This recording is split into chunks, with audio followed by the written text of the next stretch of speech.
Representative Grijalva, you're recognized for your opening statement. Thank you, Chairman Cole and Ranking Member McGovern and members of the committee. We just returned, as we all know, from our Thanksgiving break. And unfortunately, it seems that one of the first bills up for consideration immediately leaves behind the grace, the humility, and the benevolence associated with that American tradition. We should be looking to the humanity of the indigenous people who sat down with those early refugees, the migrants who came here looking for a better life and to leave persecution behind. And they chose to welcome, to share, and to give thanks. Instead, we're taking up H.R. 5283, which is a stunt and a distraction that uses today's migrant real crisis to divide us and to score empty political points. We're told this bill is necessary to protect national parks and public lands. Nothing could be further from the truth.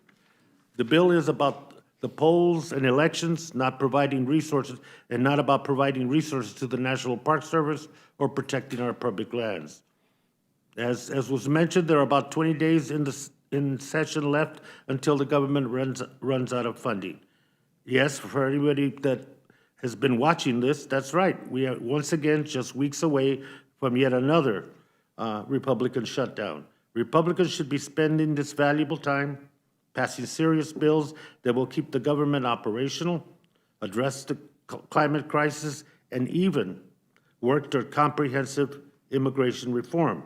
Instead, we're considering a bill to revoke New York City's lease for Floyd Bennett Field and to prohibit housing immigrants on public lands. At best, this is a distraction. At worst, the extreme MAGA wing of the Republican Party will hear this as a dog whistle that advances xenophobic rhetoric, dehumanizes asylum seekers, and attempts to justify a cruel rewrite of immigration standards. And that rewrite is very real. Just months ago, Stephen Miller, the former advisor to President Trump and currently working on that campaign as well, talked about when we're in charge again, what will we do on the issue of immigration? It talked about mass deportation, about mass roundups, about mass incarceration, about ending asylum laws, about ending DACA and that protection under executive order, about creating a crisis of domestic proportions that we haven't seen in this country. Yes, that's the rewrite of the immigration standards.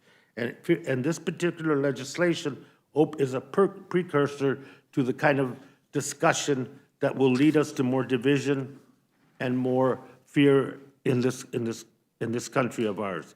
It would be a lot easier for me to take the supposed concerns of our national parks and public lands seriously if House Republicans hadn't just passed one of the most extreme anti-public lands appropriations bill this Congress has ever seen. As a reminder, House Republicans proposed a cut of nearly $500 million from the National Park Service, voted to strip protections from the Grand Canyon, eliminated numerous programs designed to address environmental justice in frontline communities, and proposed additional across-the-board cuts that will make it nearly, if not impossible, for federal land management agencies to fulfill their missions. If we want to discuss threats to public land, the first place to look is the extreme MAGA policies that have hijacked the House of Representatives. When it comes to H.R. 5283, my colleagues on the other side of the aisle are using Floyd Bennett Field in an attempt to divide our country and hide the truth about their record. Yes, it is true, Floyd Bennett Field is a component of the Gateway National Recreation Area, a unit of the National Park Service.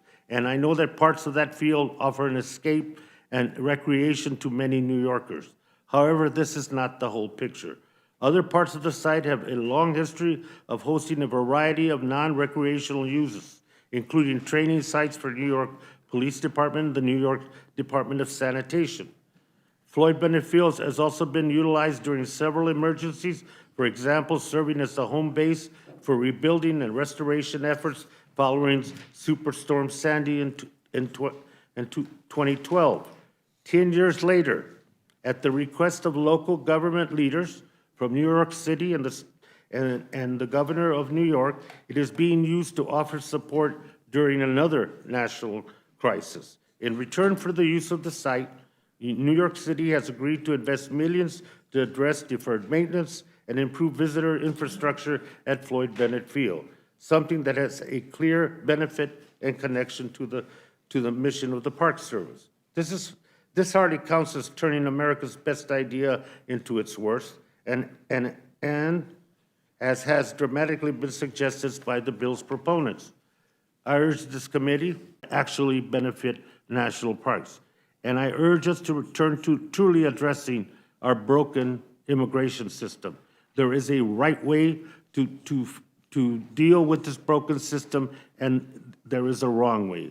And this is beginning the process of approaching this very critical, domestically sensitive and complex issue in the wrong way. But this bill does nothing to move us forward on either of those goals. Instead, it divides us and would make a humanitarian crisis that we have even worse. With that, I thank the committee, Mr. Chairman, for the time, and yield back. Thank you very much.